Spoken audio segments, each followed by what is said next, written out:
अनहोनी को टालती मिले अभय वरदान। अहोई व्रत की कथा सुनाऊं, सुनो सुखी रहेगी आपकी संतान। जय हो अहोई माता, ओम नमः शिवाय। आप सभी माताओं बहनों को अहोई अष्टमी व्रत की ढेर सारी शुभकामनाएं। अहोई माता की कृपा से आप सदा पुत्रवती हों, आपकी संतान हर मुसीबत से अहोई माता रक्षा करे। प्रिय भक्तगणों, अहोई व्रत कार्तिक मास के कृष्ण पक्ष की अष्टमी के दिन बड़ी धूमधाम से मनाया जाता है और आज अहोई अष्टमी का व्रत है। पुत्रवती माताएं इस पावन व्रत को बड़े ही भक्ति भाव से कठोर निर्जल उपवास करती हैं, जिससे उनकी संतान जीवन भर सुरक्षित रहती है। उस पर आए हुए सभी संकट दूर हो जाते हैं, दीर्घ आयु प्राप्त होती है और संतान सुख, सौभाग्य और तरक्की को प्राप्त होता है। अहोई माता की कृपा से निसंतान को संतान की प्राप्ति होती है। तो आइए ऐसी बड़ी पवित्र संतान सुख देने वाली अहोई माता की पावन व्रत कथा को बड़ी श्रद्धा और प्रसन्नचित मन से श्रवण कीजिए। इस कथा के श्रवण का फल आपकी संतान को मिलेगा और जीवन में संकट से मुक्त होकर सुखी रहेंगी, ऐसा स्कंद पुराण में नारद जी द्वारा कहा गया है। प्रिय भक्तगणों, एक बात का विशेष ध्यान रखिएगा, यदि आप कथा को आधा अधूरा छोड़ते हैं तो आपकी संतान पर संकट भी आ सकता है। तो यदि आप कथा सुन रहे हैं तो पूरा सुनिए और कथा को लाइक करके कमेंट बॉक्स में अहोई माता की जय जरूर लिखिए। एक साहूकार था जिसके 7 बेटे 7 बहुएं और एक बेटी थी। बहुएं और बेटी सब मिलकर मिट्टी लेने गईं। मिट्टी खोदते समय नंद के हाथों से साहू का बच्चा मर गया। साहू माता बोली, मैं तेरी कोख बांधूंगी। तब ननंद ने अपनी सभी भाभियों से कहा, लेकिन 6 भाभियों ने ननंद के बदले अपनी कोख बंधवाने से मना कर दिया। पर सबसे छोटी भाभी ने सोचा, यदि वह नहीं बंधवाएगी तो सासू जी नाराज हो जाएंगी। ऐसा सोचकर छोटी भाभी ने अपनी कोख बंधवा ली। अब उसे जो भी बच्चा होता वह अहोई साते के दिन मर जाता। एक दिन उसने एक पंडिताइन को बुलाया और उससे पूछा, मेरा बच्चा अहोई साते के दिन क्यों मर जाता है? तब पंडिताइन ने कहा कि सुरभि गाय साहू माता की सहेली है, तो उसकी सेवा कर, वह तेरी कोख छोड़ेगी, तभी तेरा बच्चा जिंदा रहेगा। अब वह रोज सुबह उठती और सुरभि गाय का सारा काम करती। गाय माता ने सोचा, मेरी बहुएं तो प्रतिदिन लड़ती रहती हैं, वह तो मेरी सेवा नहीं कर सकती, फिर कौन सारा काम करके जाता है। अगले दिन गौ माता बहुत जल्दी उठ गई और देखने लगी कौन सारा काम करता है। उसने देखा एक साहूकार के बेटे की बहू सारा काम कर जाती है। तब गौ माता ने उससे कहा, तुझे किस चीज की इच्छा है जो तू मेरा इतना काम करती है? मांग, क्या चीज मांगती है? तब साहूकार की बहू बोली, मुझे वचन दो। गौ माता ने उसे वचन दिया। तब साहूकार की बहू बोली, साहू माता आपकी सहेली है और साहू माता के पास मेरी कोख बंधी हुई है, उनसे मेरी कोख छुड़वा दीजिए। इतना सुनकर गौ माता ने उसे 7 समुंदर पार अपनी सहेली के पास ले जाने लगी। रास्ते में धूप थी, इसलिए वे पेड़ के नीचे बैठ गई। उस पेड़ पर गरुड़ पंखनी का बच्चा था। वह एक सांप आया। जैसे ही वह उस बच्चे को डसने लगा तो साहूकार की बहू ने सांप को मारकर डाल के नीचे फेंक दिया और बच्चे को बचा लिया। गरुड़ पंखनी आई और आकर साहूकार की बहू को चोंच मारने लगी। बहू ने कहा, मैंने तेरा बच्चा नहीं मारा, सांप तेरे बच्चे को मारने आया था, मैंने उसे मारकर तेरे बच्चे को छिपाया है। तब गरुड़ पंखनी ने प्रसन्न होकर कहा, मांग, क्या मांगती है? वह बोली, 7 समंदर पार साहू माता रहती है, हमें उनके पास पहुंचा दो। गरुड़ पंखनी ने दोनों को अपनी पीठ पर बिठाकर 7 समुंदर पार पहुंचा दिया। गौ माता को देखकर साहू माता बोली, आप बहन बहुत दिन बाद आई, मेरे सिर में जूं हो गई हैं, जरा इन्हें निकाल दे। गौ माता बोली, मेरे साथ जो आई है उससे निकलवा ले। साहूकार की बहू ने उसकी सारी जूं निकाल दी। साहू माता बोली, तुमने मेरा बहुत काम किया, जा तेरे 7-7 बेटे 7-7 बहुएं हो, बहू बोली, लेकिन मेरा तो एक भी बेटा नहीं, 7 बेटे कहाँ से होंगे? माता बोली, क्यों नहीं होंगे? तब वह बोली, मुझे वचन दो। साहू माता बोली, वचन दिया, वचन उक्तो धोबी कुंड पर कंकरी हो। तब साहूकार की बहू बोली, मेरी कोख तुम्हारे पास बंधी हुई है। तब साहू माता ने कहा, तूने मुझे ठगा, मैं तेरी कोख खोलती तो नहीं, परंतु अब खोलनी पड़ेगी। जब तेरे घर में तुझे तेरे 7 बेटे 7 बहुएं मिलेंगी, तू 7 उजमन करियो, 7 अहोई माता, 7 मांडियो, 7 कढ़ाई करियो। वह घर गई, देखा 7 बेटे 7 बहुएं, बहुत धन हो रहा है। उसने 7 अहोई मांडी, कोई दीवार पर, कोई मटके पर, कोई कहीं 7 उजमन करे, 7 कढ़ाई करी। उधर सारी देवरानी जिठानी कहने लगी, जल्दी जल्दी चौका कर लो, नहीं तो अभी रोने धोने की आवाज आने लगेगी। थोड़ी देर में उन्होंने अपने बेटे से कहा, देख कर आओ, आज वे क्यों नहीं रोई? वह देख कर आकर बोला, चाची तो अहोई मांड रही है, खूब उजमन हो रहा है। जिठानियां दौड़कर घर गई तो देखा वह तो कोख छुड़ा लाई। उन्होंने पूछा, तुमने कोख कैसे छुड़ाई? तो वह बोली, मैंने तो कोख बंधाई नहीं, लेकिन साहूकार के बच्चे को मरने से मेरी कोख बंध गई।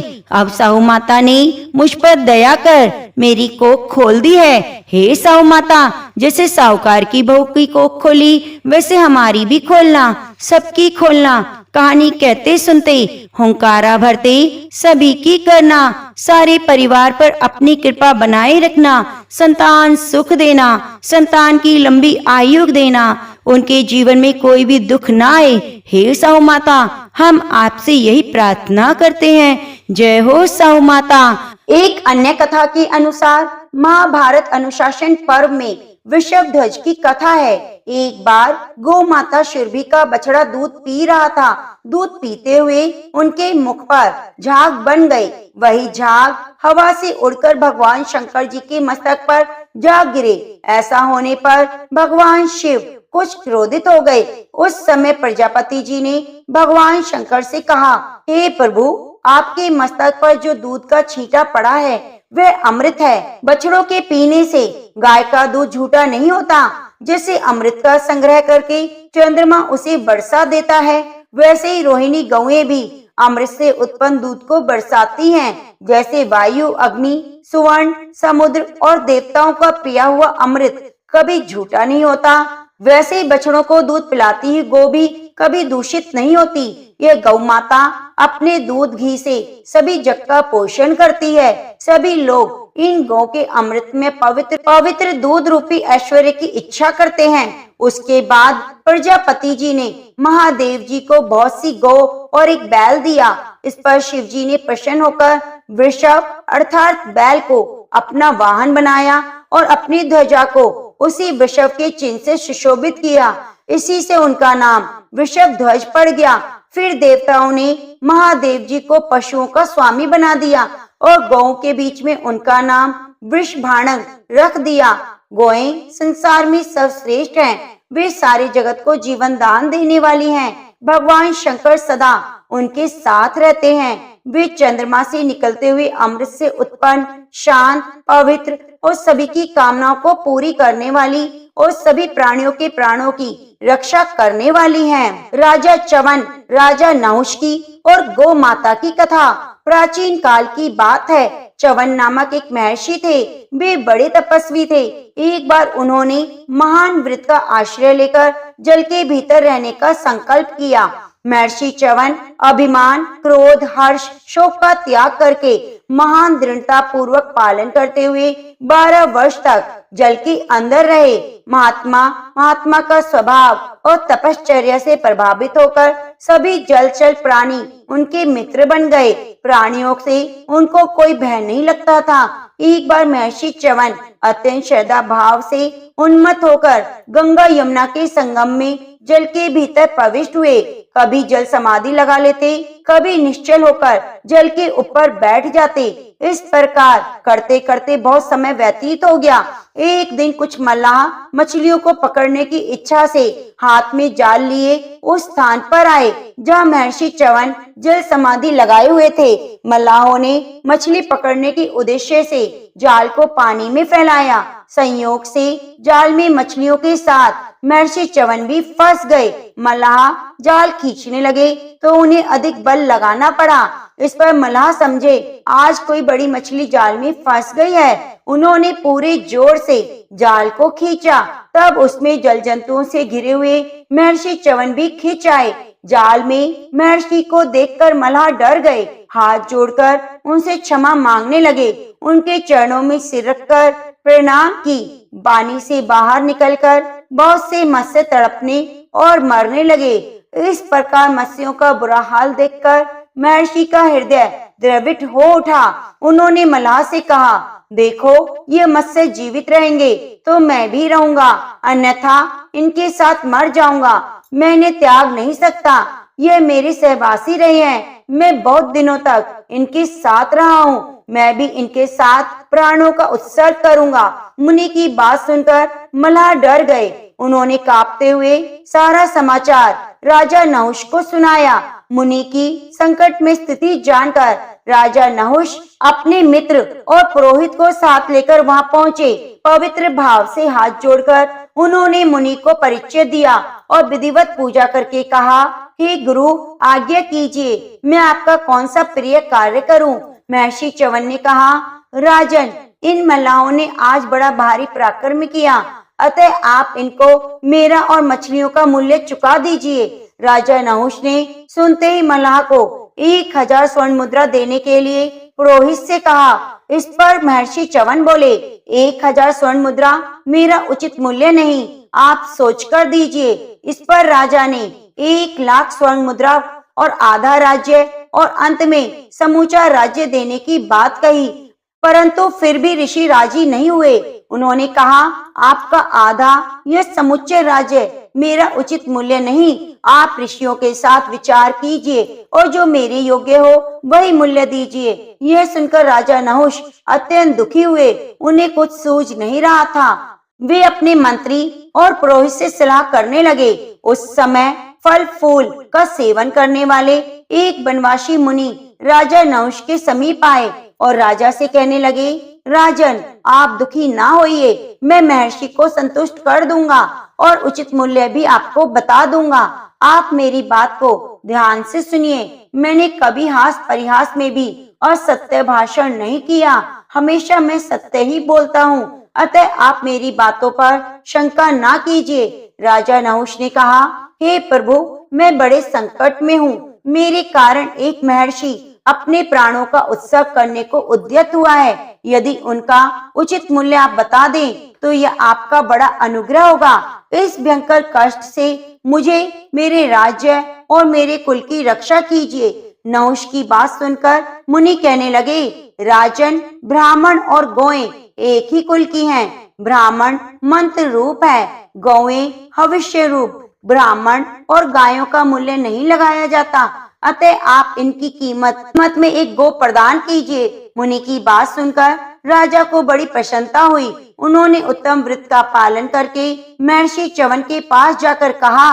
महर्षि मैं एक गौ खरीदकर आपके लिए लाया हूँ, अब आप उठने की कृपा कीजिए, मैंने यही उचित मूल्य आपका समझा है। राजा की बात सुनकर महर्षि बोले, राजन आपने उचित मूल्य देकर मुझे खरीदा है। निश्चय ही संसार में गाय के समान कोई दूसरा धन नहीं। गाय के नाम और गुणों का कीर्तन, कथा श्रवण करना, गाय का दान करना, दर्शन करना, इससे अधिक प्रसन्नता की बात नहीं। ये सब कार्य संपूर्ण कार्यों को दूर करके परम कल्याण की प्राप्ति कराने वाले हैं। गौएं लक्ष्मी प्रदान करती हैं, उनमें पाप का लेश मात्र नहीं। गौएं ही मनुष्य को सर्वदा अन्न और देवताओं को हविष्य प्रदान करने वाली हैं।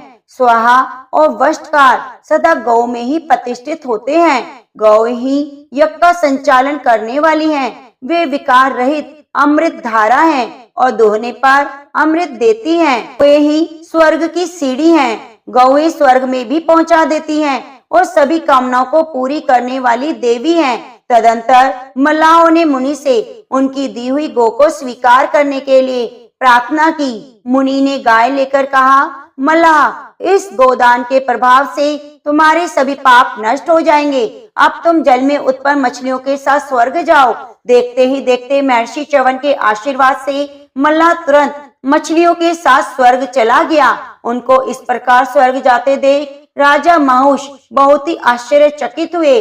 उसके बाद राजा नहुष ने महर्षि की गौ जाति की पूजा की, उनसे धर्म में स्थित रहने का आशीर्वाद दिया। उसके बाद राजा नहुष ने गौ की पूजा की और गौ माता ने उन्हें धर्म में रहने का आशीर्वाद दिया और राजा अपने नगर को लौट गए और महर्षि अपने आश्रम को चले गए।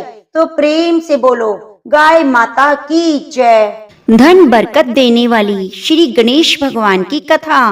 एक गांव में एक बुढ़िया माई रहती थी। वे बहुत ही गरीब थी। रोज लकड़ियां बीनती और उसे बेचकर अपना गुजर बसर किया करती थी, अपना पेट पाला करती। ऐसे एक दिन की बात है, बुढ़िया माई जंगल में लकड़ियां बीन रही थी। वह समय सर्दियों का था, बहुत ही कड़ाके की ठंड पड़ रही थी। तभी उसे एक छोटा सा चूहा दिखाई दिया जो सर्दी के मौसम में ठंड में बहुत कांप रहा था।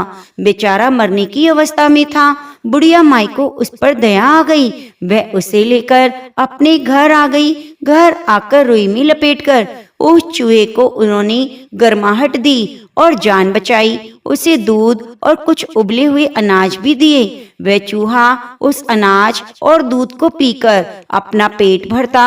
अब चूहा बुढ़िया माई के साथ रहने लगा। बुढ़िया माई भी उसे अपने पुत्र की तरह प्रेम किया करती। उसने चूहे का नाम मूषक रखा। धीरे धीरे पूरे गांव को यह पता चल गया कि मूषक नाम का एक चूहा बुढ़िया माई का बेटा है। अब देखिए समय बीतने लगा और बुढ़िया माई हर कृष्ण पक्ष की संकष्टी चतुर्थी, अखोरत चतुर्थी का व्रत किया करती। ऐसी एक दिन की बात है, राज्य के राजा के बेटे का विवाह था। पूरे गांव में प्रत्येक घर से एक व्यक्ति बारात में जा रहा था। पड़ोसियों ने पूछा, हे बुढ़िया माई, तुम्हारे घर से राजकुमार के विवाह में बारात में कौन जाएगा? वह बोली, मेरे तो मूषक के अलावा और कोई नहीं। मेरे घर से तो मेरा पुत्र मूषक ही बारात में जाएगा। आप सभी मेरे बेटे का ध्यान रखना और उसे अपने साथ लेकर आना। वे बहुत ही भोला है। बारात जाने वाले दिन गांव वालों के साथ बुढ़िया माई का बेटा मूषक भी गया। बारात पड़ोसी गांव में पहुंची। वहां सारे बाराती तालाब में स्नान करने लगे। तभी वहीं एक तरफ मूषक भी स्नान करने लगा। तालाब के सामने ही राजा का महल था। महल के झरोके से राजकुमारी बारातियों को देख रही थी। वहां सभी बारातियों के साथ मूषक भी स्नान करता देखकर बड़े आश्चर्य में पड़ गई। उसने देखा मूषक अपने खोल से बाहर निकल रहा है और एक सुंदर पुरुष के रूप में बदलकर स्नान करने लगा और वापस उसी खोल में घुसकर मूषक बन जाता है। अब क्या था, शाम को राजकुमार की बारात सज धज कर बैंड बाजों के साथ महल में पहुंची। वरमाला के समय राजकुमारी को लेने उसकी सखियां गईं। वरमाला में राजकुमारी नहीं आई। दुल्हन की माता पिता ने सेविका को भेजकर राजकुमारी को बुलवाया, किंतु उनके साथ भी राजकुमारी नहीं आई। मुहूर्त का समय टल रहा था। पंडित जी बोले, दुल्हन को जल्दी बुलाइए, मुहूर्त निकल रहा है। अब आखिर में राजा रानी उसे बुलाने गए। राजकुमारी ने कहा, हे माता, मैं राजकुमार से विवाह नहीं करूंगी। यह बात सुनकर माता पिता ने उसका कारण पूछा तो उसने कहा, उस बारात में एक मूषक आया है, मैं उसी के साथ विवाह करूंगी। राजा रानी ने राजकुमारी को खूब समझाया कि मूषक एक गरीब बुढ़िया का बेटा है, वह तो एक चूहा है। तुम वहां जाकर कष्ट सहोगी, तुम्हें कोई भी सुख नहीं प्राप्त होगा। परंतु राजकुमारी नहीं मानी। राजा रानी अपनी बेटी की जिद के आगे कुछ न कर पाए और राजा सारी बारात को यह बताकर क्षमा याचना करने लगा। दूल्हे सहित पूरे बाराती बिना कुछ खाए पिए नाराज होकर वहां से चल दिए। राजा ने राजकुमारी का विवाह उस मूषक के साथ करवा दिया। उधर बारात गांव में आई तो बेचारी बुढ़िया माई गांव वालों से पूछने लगी, तुम सब तो आ गए, परंतु मेरा पुत्र मूषक कहाँ है? बुढ़िया माई बेचारी अपने पुत्र मूषक को बहुत ही ढूंढने लगी। एक व्यक्ति ने कहा, बुढ़िया माई, तुम्हारी मूषक का तो राजकुमारी से विवाह हो रहा है, वह तुम्हारे लिए बहू के साथ धन दौलत भी ला रहा है। तुम तो बहू के स्वागत की तैयारी करो। अब क्या था, यह सुनकर बुढ़िया माई गणेश भगवान को धन्यवाद देने लगी और जल्दी से अपनी झोपड़ी को लीप पोत कर सुंदर मंडप बनाने लगी। गुड़ की लापसी बनाने लगी, तरह तरह के पकवान बनाए और गांव की औरतों को बुलाया। झोपड़ी में मंगल गीत गाए गए। तभी मूषक रथ पर सवार होकर राजकुमारी के साथ बैठकर धन दौलत के साथ आ गया। बुढ़िया माई ने बहू का गृह प्रवेश कराया, सभी को गुड़ बंटवाया। अब बुढ़िया माई का जीवन खुशियों से भर गया। बहू के साथ साथ खुशी खुशी रहने लगी। तब एक दिन की बात है, बहू ने सोचा मुझे अपनी सासू माँ को भगवान गणेश के दर्शन कराने चाहिए। इस बेचारी माँ को तो पता ही नहीं कि मूषक साक्षात गणेश जी हैं। प्रिय भक्तगणों, ऐसी एक दिन की बात है, मूषक रोज की तरह अपने खोल उतार कर नहाने लगा। बहू ने सासू से आकर कहा, माँ जी आपका बेटा मूषक नहा रहा है, आप इसकी खोल जला दीजिए। तो सास बोली, बहू कैसी बातें करते हो, ये खोल जला दूंगी तो मेरा बेटा मूषक क्या पहनेगा। बहू ने कहा, जैसा कह रही हूँ वैसा करिए। सास ने बहू की बात मानी और खोल को जला दिया। नहाने के बाद मूषक ने अपनी खोल मांगी तो बहू ने कहा, आप जैसे भी हैं बाहर आ जाइए। जो दर्शन मैंने शादी वाले दिन आपके किए थे वही दर्शन आप माँ को भी कराइए। मूषक अर्थात गणेश भगवान ने बुढ़िया माई को दर्शन दिए। बुढ़िया माई गणेश जी के दर्शन पाकर धन्य हो गई। यह तो गणेश भगवान की लीला थी। बुढ़िया माई के कोई पुत्र नहीं था। गणेश भगवान बुढ़िया माई की पूजा से प्रसन्न होकर एक पुत्र के रूप में उनके पास आए थे, एक चूहे का रूप धारण करके। तो प्रेम से बोलो, गणेश भगवान की जय। आपकी लीला अपरंपार है। हे गणेश भगवान, जिस तरह आपने बुढ़िया माई को धन दौलत, राजकुमारी जैसी बहू और अपने जैसा पुत्र दिया, वैसा कहानी कहने सुनने वाले सबको देना। हरे कृष्णा।